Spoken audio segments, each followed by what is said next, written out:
The cattle should be evaluated for apparent health and size and sorted before loading begins. Bulls should not be mixed with mature cows, heifers, or animals with which they may have a large weight disparity. If more than one truckload is going to the same plant, the older animals should be transported on the first truck. When both older cows and stronger younger and or larger cattle are shipped on the same truck or trailer, the stronger, larger animals should be kept separate from the older and or smaller ones and loaded first into the compartment closest to the truck cab. The older ones should be loaded last so they can be unloaded first. We always really appreciate it when the trucker gives us a reasonable estimated time of arrival, especially if it's after business hours, so we're not sitting out here in the middle of the night wondering where the truck is. Once they actually get here, to us it's very important that they back up very squarely to the chute so that there's not a V in between the back of the truck door and the loading chute for the animals to get their feet caught in. Want those cattle to go on calmly. You don't have to take all day to load a truck, but they need to move on at a slow pace. I've never understood why people think they can load a crowd and chute and push the one that's 5 or 6 ahead in the line on a truck by stressing the one at the back of the line, either with hot shot or prods or yelling or paddles or whatever. You have to establish flow and allow those cattle to go on the truck easily.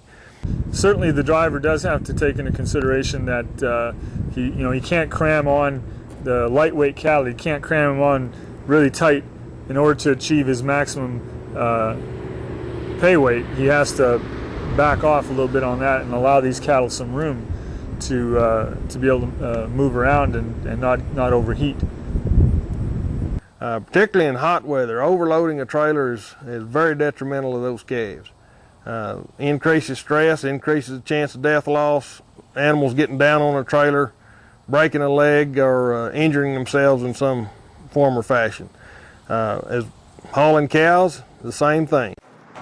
It's very important, especially when we're loading taller animals, fat cattle, cows, that we keep the loading order on these trailers, that we load the nose, the top deck, and then the belly last. We're down in the belly of this trailer, and when this counterbalance comes down, if you have cattle that are standing below this, when this counterbalance comes down, you can get cattle hurt down here also. That is why we want to load the nose compartments and then the top deck, and we want to come back and load this belly last. You have an obligation to make sure that those animals are cared for properly and not harmed in any way.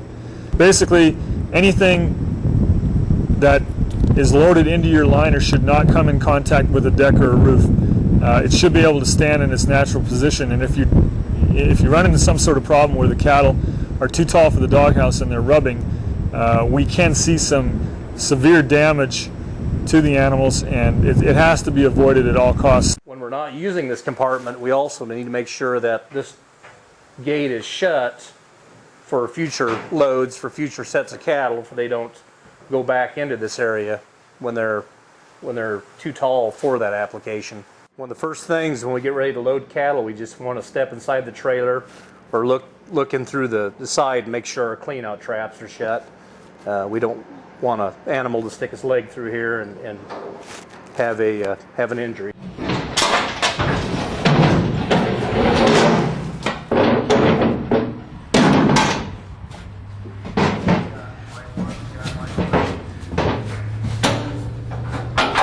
There's the door to the upper compartment, the upper deck. And again, we want to make sure that this gate gets pinned out of the way when we're loading this upper deck. Before loading cattle, if this gate's not in the pin position, there's a potential for a few head of cattle to come by this gate and knock it, and swing it shut, cut off your load, and maybe some potential bruising could happen in this gate also.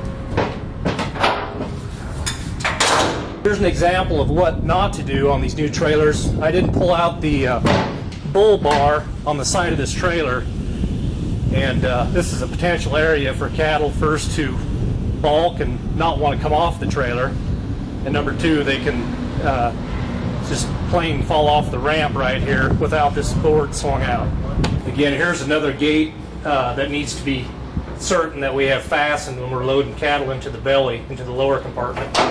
When we open this, we want to make sure if this gets fastened that it doesn't come open.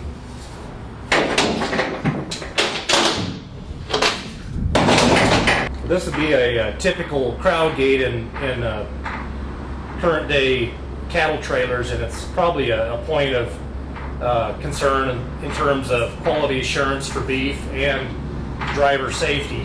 When we're loading this crowd gate with cattle, we want to be sure that the last animal is passed by this gate, and to be not too aggressive with the electrical prod, there's a chance that this gate could get kicked back into your driver, and want to make sure we don't pinch that animal down in this opening, be a potential for some bruising on that animal. When we're hauling cattle over 700 pounds, we want to crank this top deck up in the transport position. We're going to crank it up and secure it.